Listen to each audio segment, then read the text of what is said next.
Buenas tardes, bienvenidos a la segunda sesión simultánea de hoy, Rompiendo Paradigmas en la Educación Financiera y Empresarial.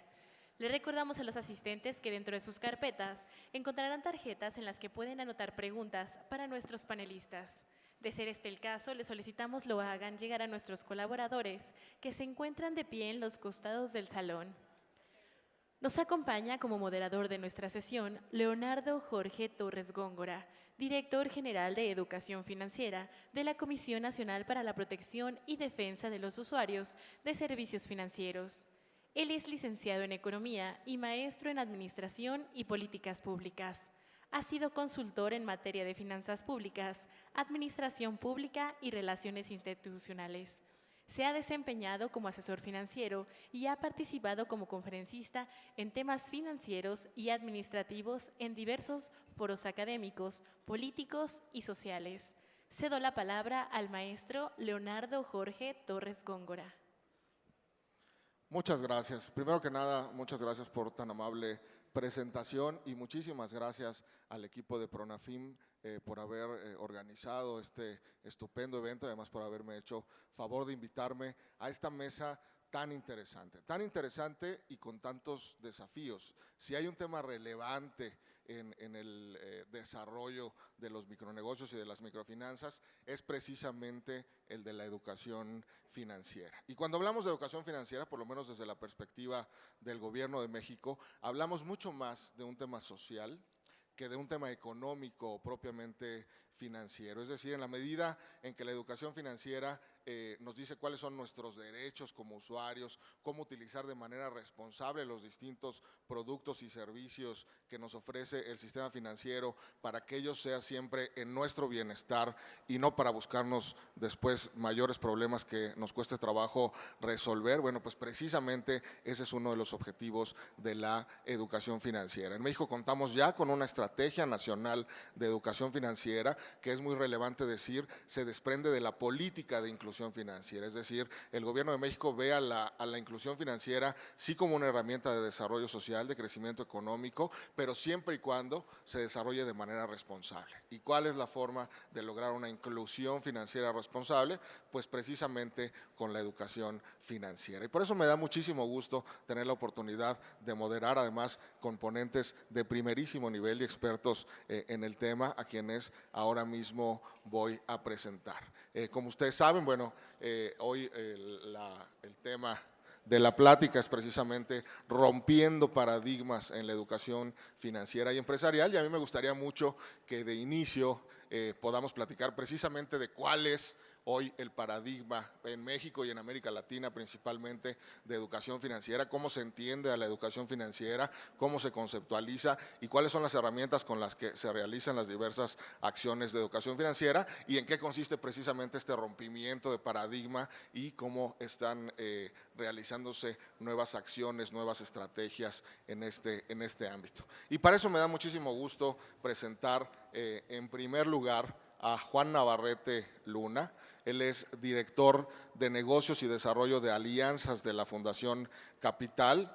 Él ha sido también director de la División de Inclusión Financiera de esta organización, ha trabajado en México en el Banco del Ahorro Nacional y Servicios Financieros, fue además director ejecutivo de la oficina en México de Planet Finance y bueno, ha sido consultor en diversos proyectos de América Latina, evaluaciones de instituciones financieras, ha estado en el sudeste asiático, en África y también ha provisto de asesoría técnica a instituciones microfinancieras, en especial en el diseño de proyectos. Él estudió la carrera de economía, por eso lo ven así tan inteligente, con ese tipo de inteligente, además de que cuenta con una maestría en la Universidad de Oxford.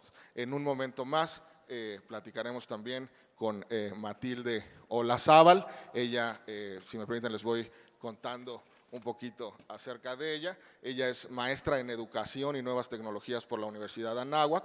Estudió también un diplomado en Alta Dirección de Capital Privado y otro en Desarrollo y Política Social, además de ser licenciada en Educación. Estudió en el Centro de Investigación y Docencia Económicas, por lo que también tiene cara de inteligente y es y es un hecho que lo es. Ella tiene más de 25 años de experiencia en desarrollo institucional para organizaciones del sector social y educativo de la sociedad civil y más de 15 años de experiencia en finanzas populares. Actualmente es la directora de Freedom from Hunger en México y trabaja para impulsar iniciativas que impactan en la mejora de la calidad de vida de las personas que viven en pobreza, contribuyendo al fortalecimiento de capacidades de desarrollo humano y comunitario.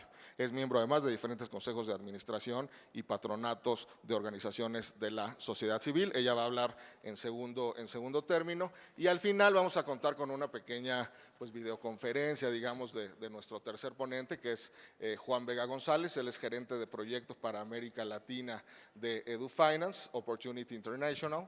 Es director regional para América Latina, especialista en banca, microfinanzas, educación financiera y gerencial. Pero si les parece, iniciamos con la ponencia de Juan Navarrete Luna, a quien le cedo la palabra.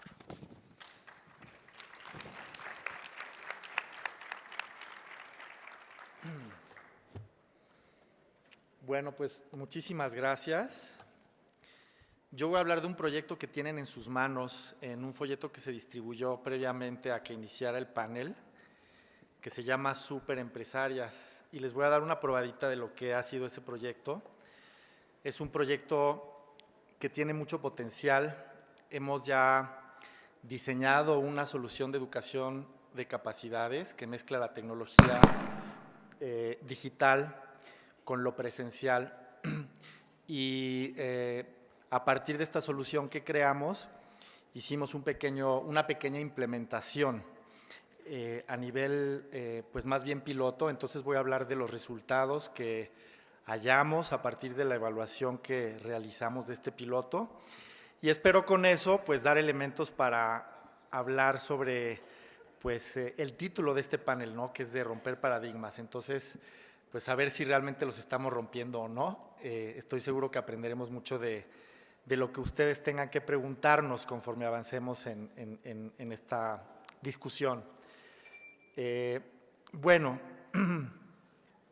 este proyecto es de capacidades económicas y empresariales y uno de los más importantes objetivos, o los dos objetivos más importantes, tienen que ver con lograr más efectividad, por un lado, pero por otro lado también eficiencia, que nos permita pensar en crear capacidades a menor costo para hacer escalable los esfuerzos, ¿no? En la medida que estamos con un programa de políticas públicas, pues estamos hablando de grandes poblaciones y por lo tanto de un imperativo de lograr cumplir con el cometido de crear capacidades a gran escala. Y en ese orden de ideas, la aproximación metodológica que tiene este proyecto toma muchos aprendizajes que ha tenido la Fundación Capital a lo largo de su historia. Como ustedes probablemente saben, la Fundación Capital ha hecho variados proyectos de creación de capacidades financieras y productivas y empresariales en varias latitudes de la región de América Latina, siempre buscando combinar o aprovechar la tecnología digital, los dispositivos móviles, justamente para lograr mayor efectividad con la posibilidad de escala, ¿no? Trabajamos pues siempre o casi siempre en el ámbito de las políticas públicas y por lo tanto este proyecto se inspira de soluciones anteriores que hicimos para capacidades productivas, pero con un gran reto. Normalmente fundamentalmente hemos trabajado en el marco de programas contra la pobreza. Y en este caso, si bien estamos trabajando con poblaciones muy similares a las poblaciones, por ejemplo, de Prospera, se trataba de crear una solución que lograra insertarse dentro de los procesos operativos de instituciones de microfinanzas. Eso hace una gran distinción y una gran diferencia, de la cual pues hablaré más adelante, pero esa era una, en todo caso, de las innovaciones que hemos estado buscando en este proyecto. O sea, cómo logras hacer educación financiera sin que la educación financiera se vuelva un estorbo, por ejemplo, para el trabajo de las personas que están en campo colocando créditos, ¿no? Sabiendo que su tarea principal es justamente colocar productos y servicios financieros Entonces, ese fue uno de los retos y de las partes que tienen que ver con la innovación que hemos buscado en este proyecto. En cuanto a contenidos, pues se trata de contenidos muy prácticos, contenidos que seguramente ustedes ya conocen, como los que están viendo en esta lámina, pero sí quisiera resaltar algunos aspectos muy importantes de cómo manejamos nosotros los contenidos. Además, por supuesto, de tratarse de cosas muy prácticas, nosotros hemos incluido videos donde personas muy similares, o de hecho las mismas personas a las que damos educación financiera, hablan de sus propias experiencias, de tal forma que nosotros promovamos procesos de aprendizaje entre pares y detonemos de esta manera que la persona que se está educando genere una empatía con los videos que está viendo, porque se trata de personas en contextos iguales a los de las personas que se están educando y en condiciones muy similares. De esta forma también detonamos, pues creo que un fortalecimiento del capital social a nivel comunitario, dando la oportunidad de que las personas que en este caso tengan una tableta, porque el proyecto lo hicimos en tabletas y en dispositivos móviles celulares, también tengan la oportunidad de platicar de su experiencia a medida que van avanzando con estos contenidos. Otra parte práctica muy importante es que tenemos simuladores y calculadoras para que las microempresarias puedan hacer estimaciones, por ejemplo, del sueldo que se deben atribuir por su propio trabajo e incorporarlo al negocio, que es una práctica que por lo general no se hace. El proceso de trabajo es un proceso centrado en el usuario, es decir, hacemos una evaluación inicial a partir de la cual llevamos a cabo procesos de cocreación para generar prototipos y diseñarlos con base en las necesidades que identificamos del usuario, de manera que en forma iterativa podamos afinar esos prototipos para eventualmente sacarlos a campo. Esto implica un desarrollo digital, implica muchas cosas, además del desarrollo digital, los procesos a partir de los cuales vamos a implementar. Bueno, en este proyecto trabajamos con una muestra de poco más de 600 personas, con 3 instituciones microfinancieras que están adscritas al programa del PRONAFIM, y se realizaron, como ya dije, capacitaciones a través de tabletas en el 70% de las personas de la muestra y en el 30% restante a través de celular. Esta diferenciación es muy importante de establecer porque, como se imaginarán, un dispositivo celular pues es un dispositivo individual, único, digamos, del cual por lo general es una sola persona la que lo usa, a diferencia de las tabletas, y con la diferencia también de que los dispositivos móviles celulares pues tienen otras posibilidades, por ejemplo, de operar en línea o con cobertura de telefonía celular para en tiempo real tener la posibilidad de ciertos contenidos que no necesariamente es el caso con las tabletas que funcionan offline. La evaluación que hicimos es una combinación de un ejercicio cuantitativo a través de una encuesta y de una evaluación cualitativa. Es una evaluación de procesos y de resultados donde medimos la satisfacción de las personas que participaron, también la asimilación de los contenidos y también tenemos un enfoque de género, también tratamos de medir el empoderamiento y los impactos que había pues a nivel de las mujeres y de la capacidad que tendrían a partir de la intervención de ser dueñas de sus propios recursos, de sus propias decisiones en relación a su emprendimiento. Tuvimos resultados buenos en términos de satisfacción, pues bueno, ahí pueden ver los resultados. No quisiera detenerme en cada uno de ellos, sino simplemente decir que la sencillez y facilidad de los contenidos, creo, explica en gran parte que las usuarias hayan estado muy satisfechas, pero creo que en general podría decirse que fue la experiencia en su conjunto y sobre todo el hecho de que con esta solución hemos brindado la oportunidad de llevar la educación financiera a casa, lo que disminuye sustancialmente costos de transporte, costos de oportunidad y sobre todo la posibilidad de que las personas que se están educando utilicen el tiempo a su medida y de acuerdo a las actividades que están realizando con el negocio o actividades en el hogar, que esa es una de las grandes ventajas de usar la tecnología, bajar costos de transporte y costos de oportunidad cuando comparamos con educación financiera tradicional en forma de talleres presenciales. En términos de los aspectos más relevantes, en cuanto a asimilación de temas específicos, destaca en nuestra evaluación un impacto en relación a separar las cuentas del negocio versus las cuentas del hogar, y también un cambio en la percepción del crédito de parte de las participantes. Observamos que aquellas que tuvieron los dispositivos ven el crédito más desde una óptica de inversión y son mucho más prudentes al tratarlo como un vehículo para pagar deudas o para pagar consumo. Esos son dos aspectos interesantes que quisiera resaltar. En relación a otras habilidades de las participantes, está el hecho de que son mucho más conscientes de la importancia de la atención al cliente y en general de buscar un valor agregado en su negocio para ser más competitivas. Hay un aspecto que quiero resaltar de la evaluación y estoy tratando de apurarme porque sé que tengo poco tiempo, y que es este aspecto en la siguiente lámina relativo, me tengo que ir al anterior, relativo al tema de género. Quiero subrayar que esta es una evaluación de resultados, es decir, en el marco de un piloto hicimos una evaluación muy acotada geográficamente hablando y también en un espacio de tiempo muy breve, o sea, estamos hablando de un piloto que hicimos en cuestión de un par de meses y por lo tanto no estamos hablando de una evaluación de impacto que requeriría hacer mediciones en periodos de tiempo más largos para ver efectivamente estos impactos de mayor plazo. El aspecto que quería resaltar tiene que ver con el empoderamiento del hogar. Si bien nosotros vemos que hay incrementos, por ejemplo, en la autoestima, que hay efectos favorables en el capital social a nivel comunitario y también en la autonomía de las mujeres que son dueñas de sus propios recursos y toman sus propias decisiones en relación al emprendimiento, encontramos evidencia en la parte cualitativa relativa al empoderamiento del hogar.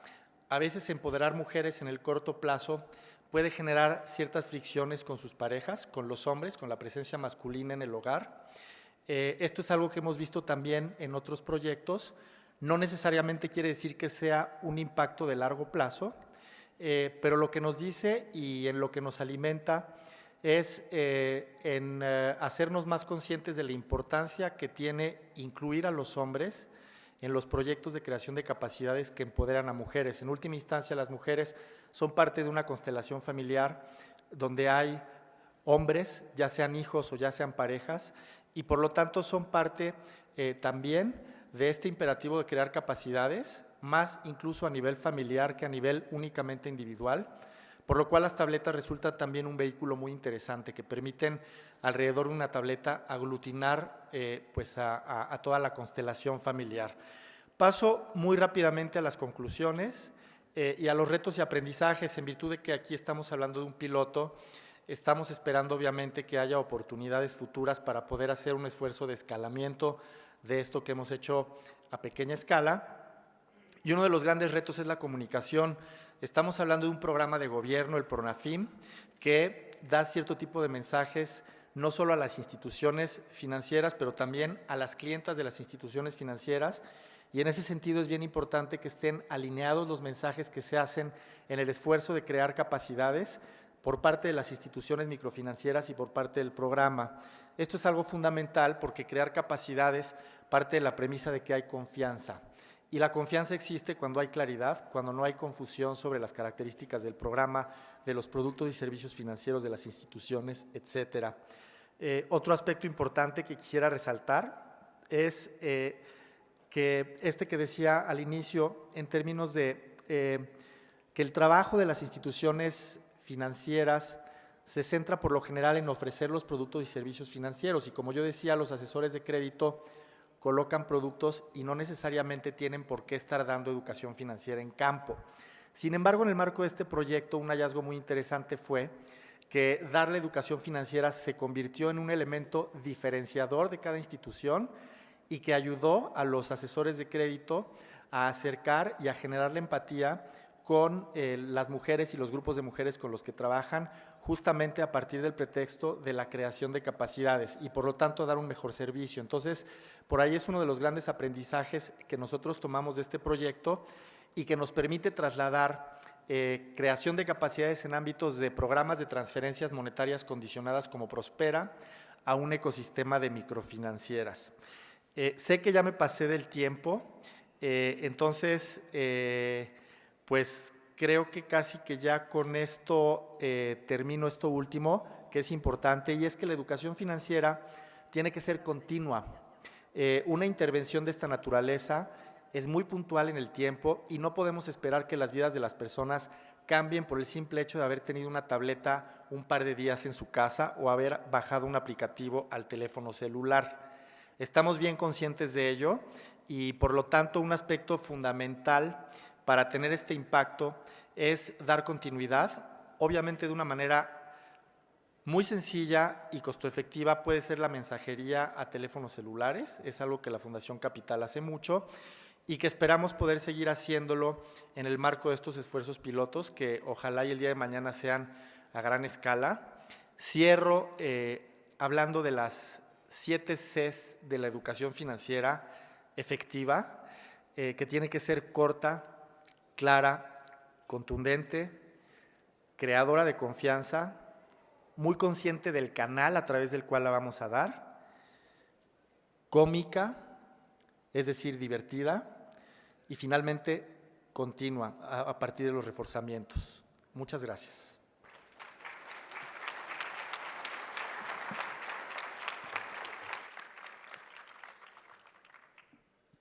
Bueno, muchas gracias a Juan por su interesante participación. Más adelante tendremos oportunidad de platicar con él y de hacerle algunas preguntas sobre su experiencia. Por ahora pasamos, si les parece, a la presentación de nuestra amiga Matilde Olazábal, directora del Freedom from Hunger, México. Gracias, Jorge. Y otra vez, gracias a Pronafim por la oportunidad y gracias a Juan por compartir el panel conmigo, porque además me voy a aprovechar de su presentación para reforzar otras cosas. Juan y yo hemos trabajado juntos varias veces y estamos justo en otro proyecto trabajando juntos, entonces sabemos lo que es esto del equipo y me voy a aprovechar. Jorge nos decía, a ver si establecemos cuál es el paradigma. Parece ser que el paradigma es el uso de tecnología para apoyar a la educación financiera, ¿no? Entonces, creo que todavía para definir exactamente cuál es el paradigma, el nuevo paradigma de la educación financiera, todavía nos falta muchas cosas por aprender.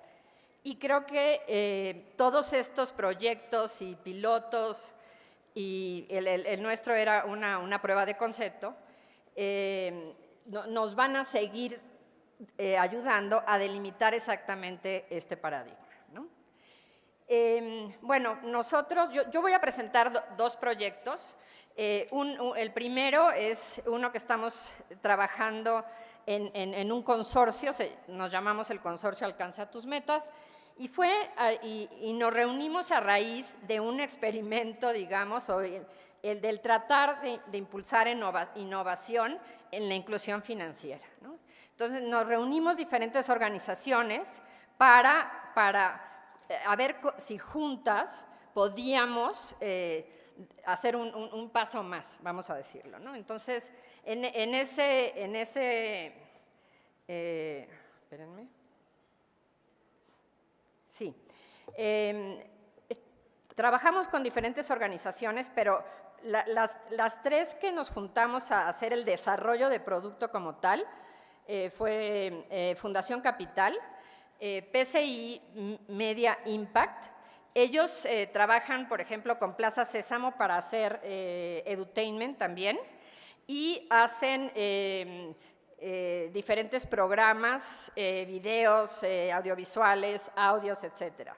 Fundación Capital, ya escucharon a Juan, y Freedom from Hunger, en México nos llamamos Freedom from Hunger Alcance, y somos, de hecho, nos reconocen en el mundo por trabajar este tema de educación financiera de manera bastante tradicional. La verdad es que fuimos los grandes promotores de lo que ahora se llama la educación en aula.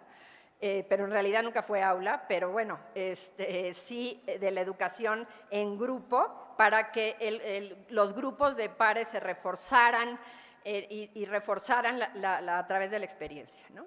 Pero pues también estamos tratando de innovar, pero siempre teniendo en cuenta que hay elementos como que no se nos pueden olvidar. Y uno de ellos es el elemento relacional, ¿sí? Las microfinanzas son una herramienta relacional, la educación financiera también tiene que serlo, ¿no? Entonces, ¿cómo mantenemos eso sin que la tecnología nos quite todo eso, ¿no? Entonces, pero en fin, son preguntas que nos seguimos haciendo. Bueno, rapidísimo. Nosotros lo que hicimos fue, como nos reunimos diferentes organizaciones, sabemos que se han hecho estudios de que hay diferentes medios nuevos de tecnología que producen o que fomentan mejores conocimientos o más conocimientos de buenas prácticas financieras, incluso que promueven cambios de conducta. Y estos 3 elementos que nosotros juntamos son las audiodramas, ¿sí? Entonces desarrollamos unos audiodramas y para eso PCI Media fue, digamos, el actor que lideró ese concepto. Luego, los juegos lúdicos en aplicaciones digitales, para los cuales Fundación Capital son los super expertos. Y nosotros lideramos, digamos, todo el tema de contenidos educativos o participamos junto con las otras organizaciones para asegurar que eso estuviera ahí, pero además llevamos el tema de los mensajes de texto. Entonces, unimos estos 3 medios y fue un importante reto pensar en que tenía que ser un producto, no eran 3 productos que íbamos a entregar por separado, sino que era un producto y lo teníamos que desarrollar. De hecho, no lo podíamos desarrollar paralelamente cada organización, sino que trabajamos las 3 en los 3 productos, ¿no? Y además, recopilamos información de todos los productos y los medios para luego poder analizar cómo interactuaron entre sí. Entonces, nuestra herramienta, fui yo, nosotros, mira, lo que nos pasa a veces a las organizaciones es que cuando queremos que alguien nos fondee, hacemos unas promesas bien difíciles de cumplir, caray. Bueno, pues eso nos pasó a nosotros. Para que nos fondearan nuestro experimento MedLife, le dijimos que íbamos a lograr unas maravillas. Y luego a la mera hora cumplir eso no es tan fácil. Pero bueno, queríamos 2 cosas importantes. Queríamos, a través de una estrategia push, o sea, de entrega, brindar información de manera atractiva y entretenida sobre buenas prácticas financieras y los productos financieros que tienen a su alcance, ¿sí? Queríamos, a través de esta estrategia, lo que queríamos es que dando información y estrategias entretenidas, los participantes cambiaran y mejoraran su conocimiento de prácticas financieras. Pero al mismo tiempo, aprovechando la tecnología, queríamos que recuperar la información de los usuarios, porque los queríamos conocer mejor a través de la información que nos da, de cómo interactuaban con la herramienta, con las herramientas y el medio, ¿no? Y como íbamos a usar esta herramienta, pues prometimos, digamos, que iba por parte del usuario y la estrategia push, iba a haber mejora en los conocimientos sobre productos y servicios financieros, iba a haber mejora en los conocimientos sobre buenas prácticas financieras, iban a adquirir más confianza de cómo administrar sus finanzas y, bueno, iban a mejorar el uso de sus productos financieros que ya tenían, porque eran parte de una institución microfinanciera. Pero también, como parte de nuestra estrategia push, dijimos que íbamos a reconocer las barreras de los usuarios y sus percepciones ante los productos financieros, y también iba a haber una mejora en la comunicación de los usuarios y la institución, y también que iba a haber reducción en la inactividad de las cuentas. Entonces, como les digo, queríamos que nos fondearan, estábamos muy animados con nuestro proyecto de trabajar juntos los 3 medios, y bueno, prometimos las perlas de la Virgen. Todavía seguimos probando a ver cómo nos fue. Bueno, entonces, perdón, nuestro producto, como les decía yo, tenía un audiodrama, ¿sí?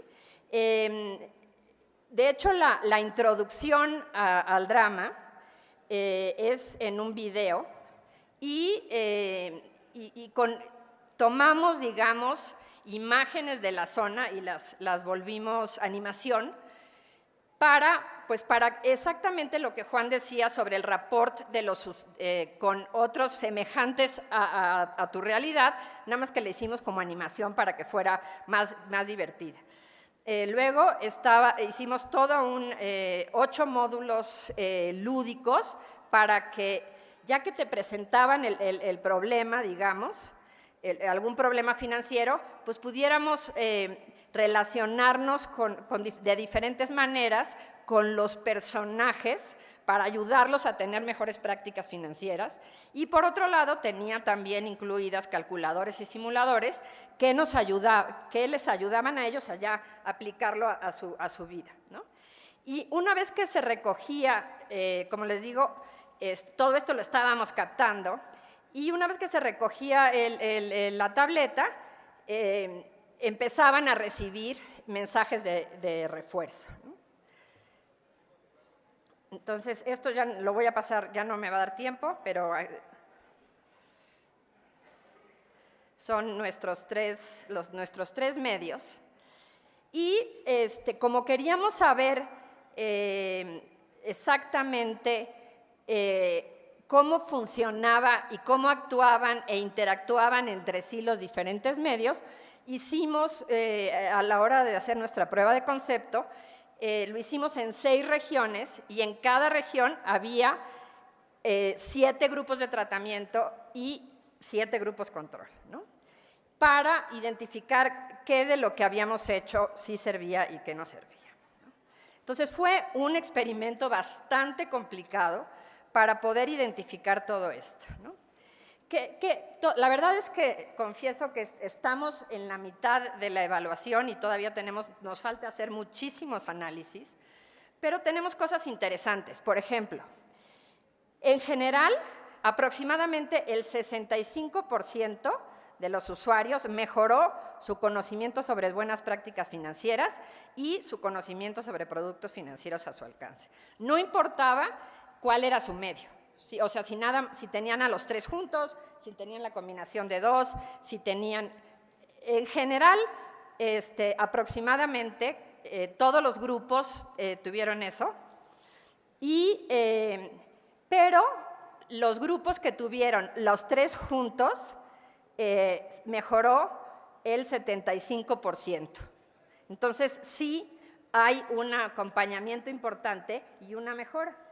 Sin embargo, ¿qué les cuento? Cuando tenemos la información de cada uno de los medios, o sea, hicimos un pretest y un posttest, y en esos se ve que hubo mejoras. De todas maneras, como le hiciéramos, mejorar.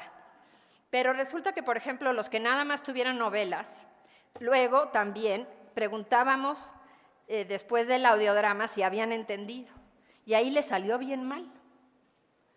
O sea, entonces, no nada más fue la novela la que hizo el cambio. ¿Qué fue lo que hizo el cambio? Entonces, justo estamos en eso, ¿no? Estamos viendo por qué, si funcionan los 3 medios juntos, y funcionan mejor los 3 medios juntos que separados, pero todos funcionan, ¿sí? Pero lo que funciona es la tableta, y lo que hay en la tableta, o lo que funciona es todo lo que pasa para la entrega de tabletas, porque también todos estos programas los hacemos en campañas, y Juan nos los dijo, los facilitadores, los ejecutivos de crédito que además entregaban tabletas, se involucraban más. Entonces, volviendo a la pregunta relacional de las microfinanzas, ¿es la herramienta o combinando la herramienta con lo que produce, ¿sí?, este intercambio de relaciones y que luego la tableta nos puede apoyar? En fin, todavía tenemos muchas preguntas y a mí ya se me acabó el tiempo. Pero ya por último, ya mi segundo programa no se los voy a, nada más les voy a presumir, pero no se los voy a presentar. En cuanto al recoger información, todavía no tenemos nada en ese sentido de los usuarios, o sea, todavía seguimos en investigación. Sin embargo, esta mejor relación entre la institución financiera, que era una caja, y sus usuarios, los hizo darse cuenta, por ejemplo, que el tema de seguros, nadie entendía lo que era. ¿Sí? Venden seguros y a la hora de preguntar y hacer preguntas, nadie lo sabía, pero ni siquiera sus facilitadores lo sabían bien. Entonces ya, digamos, la campaña, porque todos se hacen una campaña de marketing social, funcionó en ese sentido. Sí conocieron más a sus clientes, sí conocieron más, sí identificaron cosas que pueden mejorar de manera importante, ¿no? Entonces, volvemos a lo mismo. ¿Qué sirve? La tableta sola, todo junto, cómo estas herramientas modernas y nuevos paradigmas nos ayudan a reforzar este tema de relacional, en fin. Entonces, seguimos y serán, ya les informaremos de los resultados finales, pero nos hace preguntarnos muchas cosas sobre el nuevo paradigma, Jorge, y tenemos que seguir investigando y seguimos probando, ¿no? El otro que también tiene que ver con tecnología, nada más se lo voy a presumir, nosotros también tenemos un programa de capacitación para asesores de campo, que es a distancia, ¿no? Si las nuevas tecnologías están siendo tan determinantes para este segmento, para este sector, pues también es la forma en que aprenden las personas que son los responsables de esta situación relacional, también por qué no hacerla de manera usando tecnología. Entonces tenemos toda una propuesta de capacitación a distancia para promotores, para asesores de crédito. Y si alguien está interesado, luego me pregunta. Gracias.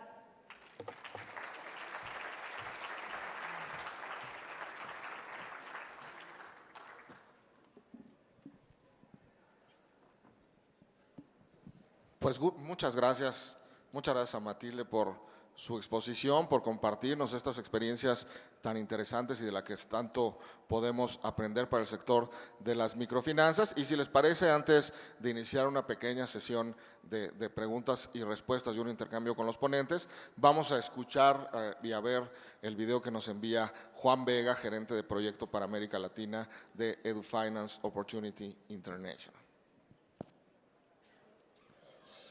Buenos días, vamos a hacer la exposición Rompiendo Paradigmas en la Educación Financiera y Empresarial, relacionada con los temas claves en la innovación para educación financiera y empresarial, innovaciones en servicios financieros para educación y resultados. ¿De qué hablamos cuando pensamos en paradigmas? Paradigmas son modelos, formas de hacer las cosas. Cuando hablamos de innovación estamos cambiando total o parcialmente un modelo, una forma de hacer, en este caso, educación. Y para ver si vale la pena cambiar o no el proceso y el modelo, hagámonos un par de preguntas. La primera es si nos interesa o no mejorar la calidad y los resultados de la educación financiera y empresarial. La segunda es si nos interesa reducir o no los costos de educación y ampliar la cobertura de manera significativa. Y si la respuesta a esas dos preguntas es sí, tendríamos que considerar la frase del genial Albert Einstein, que locura humana se define como seguir haciendo lo mismo y esperar resultados diferentes. Si queremos resultados distintos en la calidad, la efectividad y los costos, necesitamos repensar el modelo para poder hacer educación financiera y empresarial de más calidad, más efectiva, a menor costo y mucho más masiva. Entonces, como primer punto, vamos a hablar de las claves en la innovación utilizando tecnología para el aprendizaje de la educación financiera y empresarial. Y el primer concepto es simplicidad. Si un niño de 10 años o una abuelita de 70 no lo puede entender, significa que hay que rehacer el contenido. La rapidez y la relevancia son temas fundamentales. La velocidad puede incrementarse sustancialmente si es que utilizamos la tecnología para distribuir digitalmente los contenidos de educación financiera y empresarial. La relevancia quiere decir que vamos a dar exactamente lo que se necesita, ni más ni menos. Contenido vital para un aprendizaje efectivo. Como decía Leonardo da Vinci, simplicidad es la máxima sofisticación.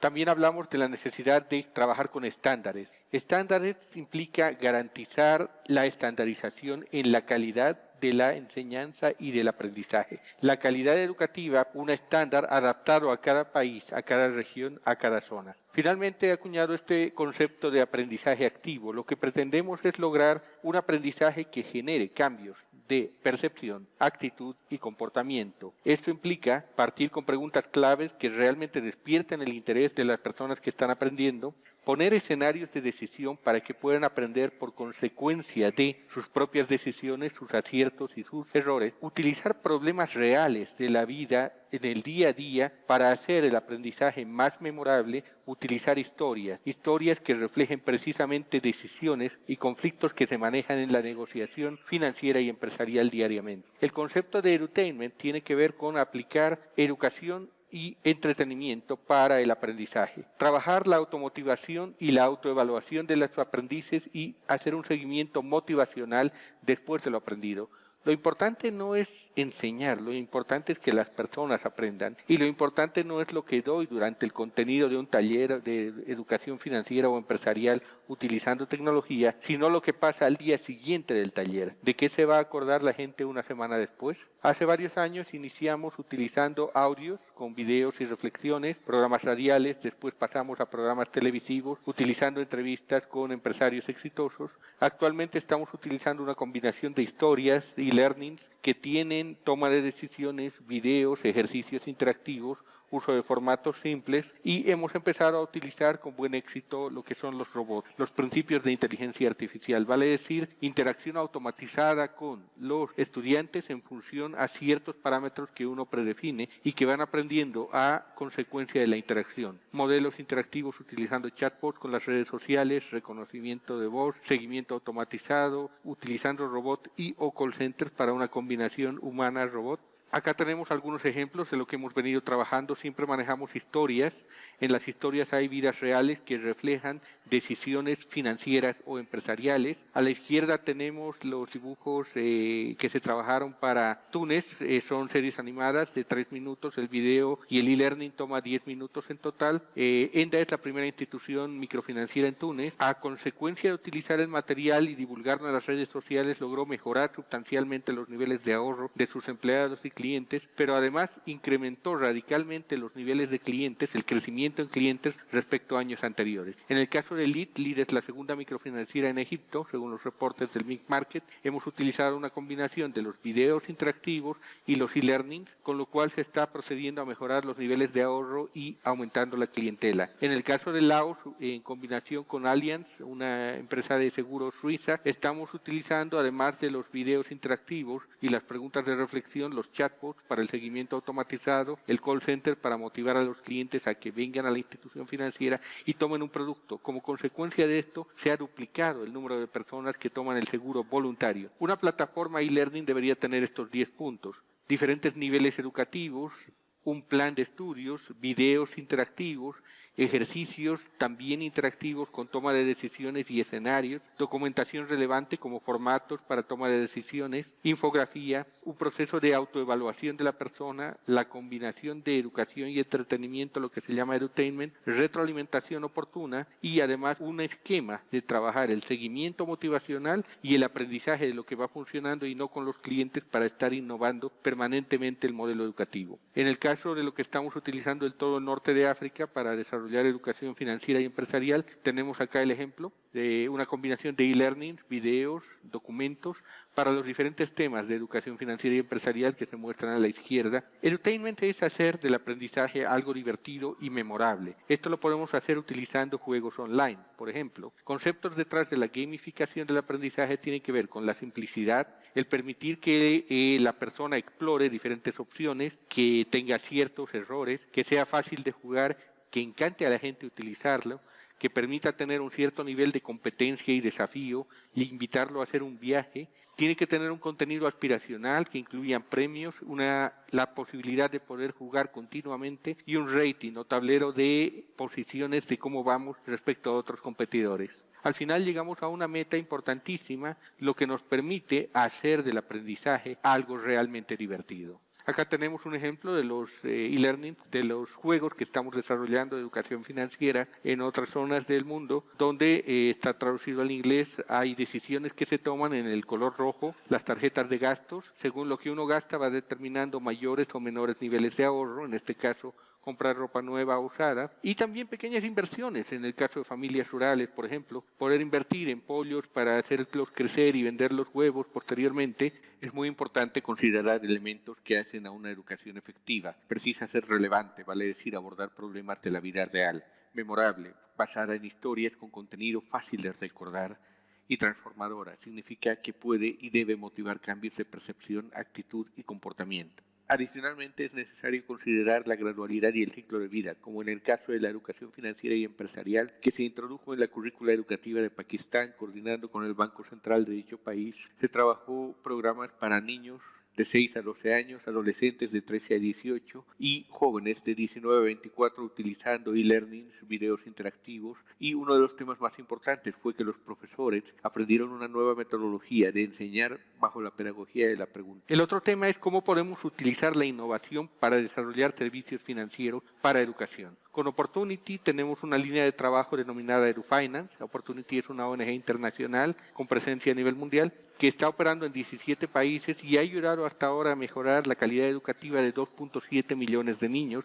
a nivel global, apoyando el desarrollo de un portafolio de servicios financieros rentables, sostenibles y masivos en temas de tecnología de servicios financieros para educación. Para el estudio de mercado utilizamos encuestas online que se responden en menos de 5 minutos, de lo cual se generan hipótesis que se resuelven con entrevistas virtuales o grupos focales realizadas mediante plataformas online que permiten encontrar y validar lo que la gente está demandando y lo que la gente no está demandando. A nivel de evaluación y seguimiento, tenemos varios algoritmos y modelos de preaprobación de clientes, tanto para personas como para instituciones educativas. Estos modelos de evaluación nos permiten preaprobar a los clientes. Posteriormente se tiene una conferencia virtual. Cuando el oficial de crédito llega a la escuela, el especialista en educación tiene una conferencia virtual con el dueño de la escuela, algunos profesores, y revisa las inversiones a realizar, de manera que podemos bajar sustancialmente los costos de evaluación y podemos hacer mucho más efectiva y alta la probabilidad de una aprobación de un crédito exitoso. A nivel de aprendizaje y desarrollo, tenemos la posibilidad de hacer un intercambio virtual entre países, entre instituciones financieras que trabajen con apoyo nuestro y entre instituciones educativas que reciban los servicios financieros. A nivel de resultados, podemos comentar de que en Túnez, por ejemplo, el 80% de los clientes logró incrementos significativos de ahorro utilizando estos modelos. En promedio aumentaron 50% sus ahorros, más o menos $32 al mes. Se redujo la brecha inicial de ahorro entre hombres que tenían ahorros más altos y mujeres, porque las mujeres pudieron ahorrar el doble, aumentar sus ahorros el doble de lo que los hombres aumentaron. Finalmente, podemos decir que un aumento del 50% en la capacidad de ahorrar es una reducción importantísima en la probabilidad de caer en mora, tanto de clientes como de empleados. Para finalizar, podemos concluir que la educación financiera y empresarial efectiva cumple los siguientes parámetros. Tiene un diseño simple y estandarizado, es una educación efectiva porque trabaja en base a historias que son muy recordadas y que pueden permitir cambios de actitud y comportamiento porque quedan almacenadas en la cabeza de las personas, se reduce al contenido mínimo vital, genera y resuelve problemas del mundo real para ser más motivacional, es costo efectiva y altamente escalable una vez desarrollado el contenido interactivo, y tiene un beneficio costo claro con un aumento de ahorros y una disminución de la mora y un incremento en los créditos productivos y en el número de nuevos clientes. Tenemos en pantalla los datos de contacto para cualquier pregunta que tuvieran. Muchas gracias y buenas tardes.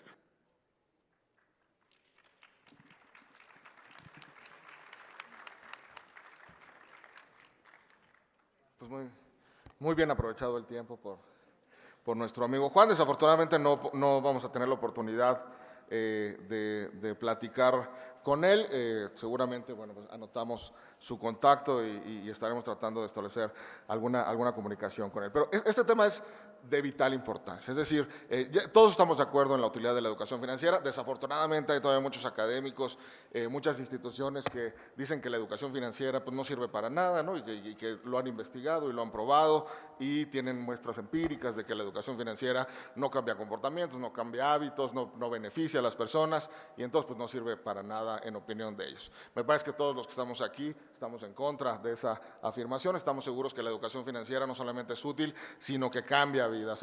En Conducef, bueno, pues un elemento fundamental de la promoción de la educación financiera es precisamente cómo lograr alcanzar a más personas, cómo, además de, digamos, los viejos paradigmas, que quizá pudiera ir por ahí la discusión, ¿no? O los tradicionales de las escuelas, los talleres, las pláticas. Hoy estamos trabajando mucho para que en el tema de autonomía curricular los niños empiecen a recibir temas de educación financiera, pero además estamos trabajando en videos, en aplicaciones, en micrositios. Hoy tenemos un micrositio para jóvenes donde de manera muy clara se explica para jóvenes de 13 a 18 años y luego de 18 a 23 años, porque además el sector de la población, la edad, en fin, son aspectos que hay que tomar en cuenta para dar educación financiera. Pero quizás si pudiéramos sintetizar muy rápidamente cuáles pudieran ser algunos de los cambios de este paradigma, y me gustaría saber qué es lo que piensan tanto Juan como Matilde. Quizá por un lado, y algo que en principio me preocupó cuando se lo escuché a Juan, pero después me parece que lo dejó muy claro, cuando decía, de repente parece que la educación financiera le estorba a los colocadores de crédito. Y dice, después nos dimos cuenta de que no, pues al contrario, es una herramienta más para que puedas colocar de manera más eficiente. Y de repente pareciera que algunas instituciones financieras, hay mucho por hacer en México en términos de educación financiera, pero desafortunadamente uno de los grandes desafíos es llamar el interés de las propias instituciones financieras. Hoy en México son muy pocas las instituciones financieras que le dedican tiempo, recursos a este tema de la educación financiera, que se los dedican en serio, y quizá en muchas de las opiniones de los directivos de esas instituciones financieras está ese concepto de la educación financiera me estorba. En lugar, quizá incluso piensan que clientes que saben más de lo debido, ¿no? Clientes que aprenden a utilizar de manera idónea los productos y servicios financieros, quizá no sean buenos clientes. Desafortunadamente he escuchado ese tipo de opiniones en algunos directivos de grandes instituciones financieras y bueno, me parece que ese es uno de los paradigmas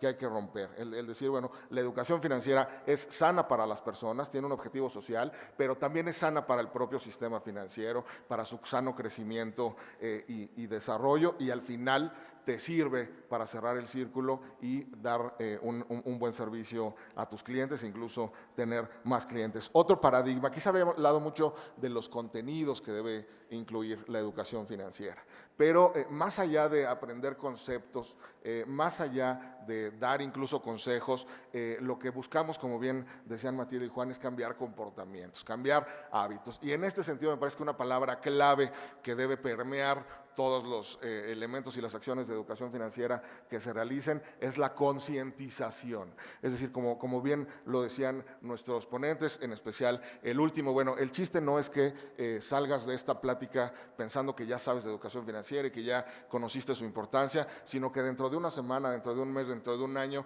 te lo pregunten y que realmente haya influido en tu cambio de comportamiento, en que tengas mejores hábitos financieros, etcétera. Entonces, el hecho de que concientices a las personas más que enseñarles, me parece que es otro cambio fundamental de paradigma. Y por otro lado, pues algo muy relevante, el uso del marketing, ¿no? El uso de canales masivos de comunicación. Estos temas son tan importantes para tantos millones de personas que si lo dejamos como elemento de alguna clase en la escuela o como alguna plática que fuimos a escuchar, algún taller que tomamos o algún video que vimos, pues no vamos a poderle llegar a todas las personas a las que necesitamos llegarles. Hay que usar estrategias de marketing y hay que usar canales de comunicación masivos, me parece, para realmente influir en la cantidad de personas en la que tenemos que estarle llegando. Y la otra, bueno, pues el tema de evaluar impactos, ¿no?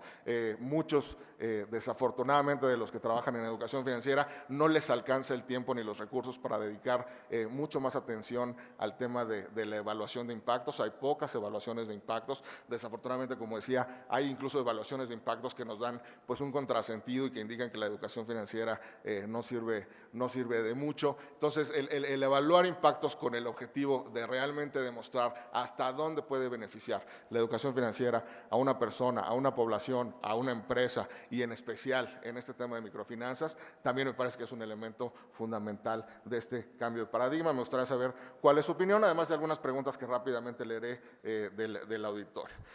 A ambos les preguntan cuáles a su parecer son las barreras más grandes en México para romper paradigmas y para innovar en cuanto a educación financiera.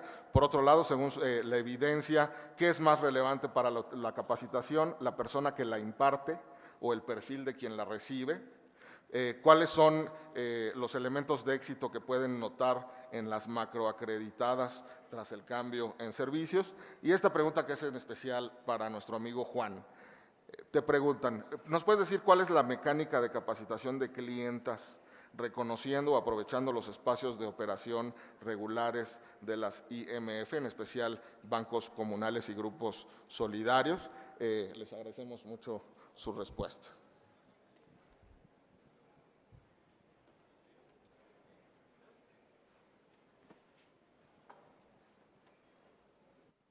¿Quieres contestar tú esta última, Juan?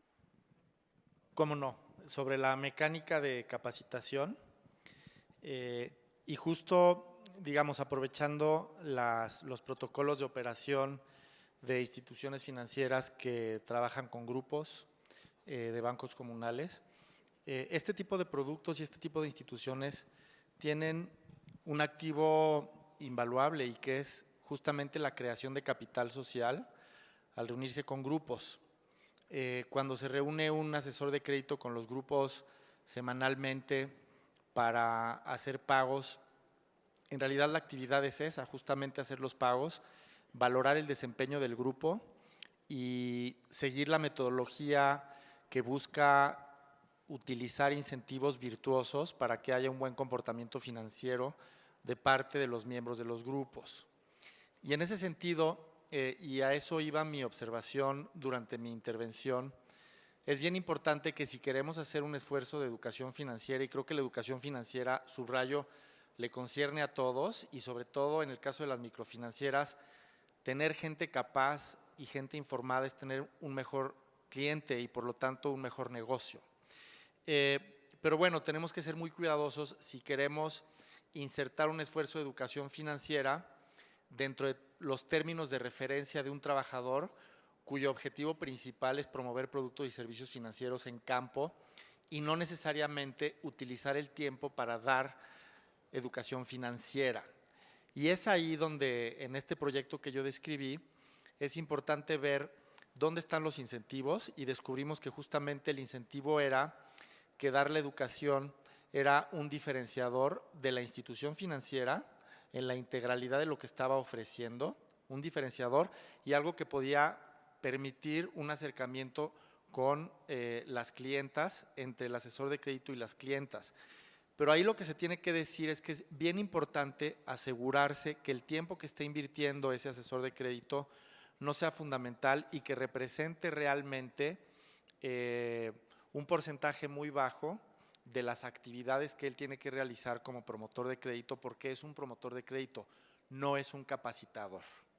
En ese sentido, esta herramienta que estamos haciendo nosotros y que combina pues lo digital con lo presencial, justamente lo que le pedimos al asesor es que promoviera, entregara las tabletas y que diera instrucciones mínimas para el uso de las mismas, porque los contenidos y todo lo que tiene son realmente intuitivos y fáciles de usar, y que se aseguraran que se pudiera llevar a cabo un protocolo de rotación de tabletas para que las personas mismas autoaprendieran utilizando estos dispositivos móviles. Entonces, es bien importante esta parte de incentivos y de cómo implementamos los esfuerzos, porque si nosotros de la noche a la mañana llegamos con una exigencia para asesores de crédito que no corresponde al trabajo para el cual fueron capacitados y para lo que están acostumbrados a hacer, es muy fácil que se rompa un eslabón de la cadena de procesos que requerimos para lograr crear capacidades en las clientas de las instituciones microfinancieras. Como yo dije, los otros proyectos que hemos hecho en el marco de programas de transferencias monetarias condicionadas, pues han tenido la posibilidad de apalancarnos del personal operativo de campo de programas de transferencias monetarias condicionadas, que no son asesores de crédito. Entonces, ahí sí tenemos la posibilidad de ver a ese tipo de personal más como un capacitador, pero en el caso de un ecosistema de microfinancieras no es así, y por lo tanto es bien importante determinar para cada institución y dependiendo de sus procesos de trabajo en campo, cuál es el procedimiento más adecuado. Espero que haya respondido esa pregunta. Yo aprovecho y la refuerzo, estoy completamente de acuerdo con Juan. Creo que el tema de incentivos es una de las grandes barreras por las cuales no avanza o la educación financiera siempre no sabemos cuál es el lugar o el valor que tiene para la institución. Y aunque Juan nos comenta que el incentivo era digamos, la entrega de educación financiera o ser un eslabón en la entrega de educación financiera, era un diferenciador, tanto para el asesor como para la institución. Sí creo que es importante reforzar que esos incentivos tienen que ser igual de claros que el incentivo de colocación. Si no van de la mano, es bien difícil que un asesor, nada más por el estatus o mejora en la percepción de otros sobre ti, va a hacer diferencia. Si para la institución siempre van separados, o sea, tu objetivo número uno es colocar, y para eso te incentivo, pero además, por favor, participa del programa de educación financiera porque vas a quedar bárbaro de bien. Es bien difícil y creo que sí es una de las barreras. O sea, como doble mensaje de es importante pero no tanto, ¿no? Porque no lo refuerzo igual. Yo estoy de acuerdo con Juan, tener clientes mejor preparados es mejor negocio, ¿no? Pero no es fácil. La operación es muy rápida y tiene mucha presión.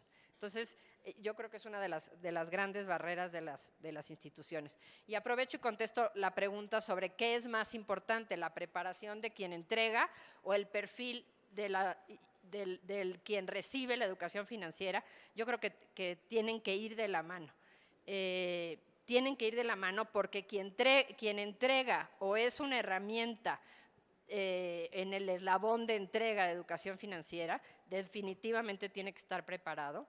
Y cualquier cosa que se haga para una población determinada tiene que tener exactamente a esa población en mente. Entonces creo que tiene que ver las dos cosas y sí creo que el nuevo paradigma de la tecnología quizás se lo hace más fácil al asesor, que no tiene que ser un capacitador o incluso lo que tú decías, Juan, las promotoras del programa Prospera no tienen que tener las capacidades de un super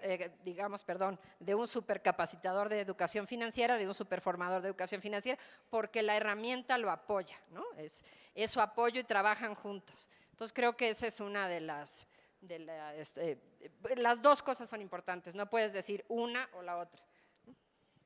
Yo quisiera tomar la pregunta de cuáles son las principales barreras para romper paradigmas en la educación financiera. Voy a enumerar algunas. Creo que la principal, y es que los que hemos hecho educación financiera, creo que ahora ya menos, pero frecuentemente no nos preguntábamos para qué la educación financiera, ¿no? Y creo que preguntarse para qué nos lleva a pensar más en la persona que queremos educar financieramente y en definir realmente cuál es nuestro objetivo. Creo que no hay que pensar que la educación financiera pues tenga que cambiar radicalmente la vida de una persona, porque luego nos ponemos a pensar en demasiados objetivos, y creo que la educación financiera más efectiva ha sido la que ha logrado pensar para qué y plantear un solo objetivo. Plantear, por ejemplo, un comportamiento mínimo viable que se quiere cambiar dentro de la arquitectura de decisión que enfrenta ese usuario. Una persona, por ejemplo, una madre soltera para quien el padre de su hijo está en los Estados Unidos y vive sola y tiene ciertos costos de transacción o queda a determinada distancia a la institución financiera o tiene acceso solo a determinado tipo de producto financiero y determinado canal por el lugar en el que vive, eso nos determina esa arquitectura y ese contexto de decisión para poder poner en práctica la educación financiera. Por lo tanto, debemos decidir contenidos que tienen que ver con esa arquitectura de decisión y tenemos que decidir cuál es el comportamiento mínimo que queremos cambiar a partir de una intervención. Mientras más cosas le ponemos a un programa de educación financiera, es más difícil que sea efectivo. Entonces, bueno, con esto yo también quiero referirme a que, como en todo, hay buena educación financiera y hay mala educación financiera. Y aquellos que dicen que la educación financiera no sirve es porque quizás los casos que estudiaron son de proyectos de mala educación financiera que no tenían contemplado este tema de un comportamiento mínimo viable que queremos cambiar, una arquitectura de decisión y este tipo de ingredientes fundamentales. Otra barrera pues para lograr romper estos paradigmas, creo que sí centrarse cada vez más en el usuario, no hacer proyectos de escritorio y proyectos teóricos, justamente sin pensar en necesidades reales, que son elementos que se dijeron en la tercera ponencia. Y yo un último, si me permites, Jorge. Creo que yo también diría otra cosa.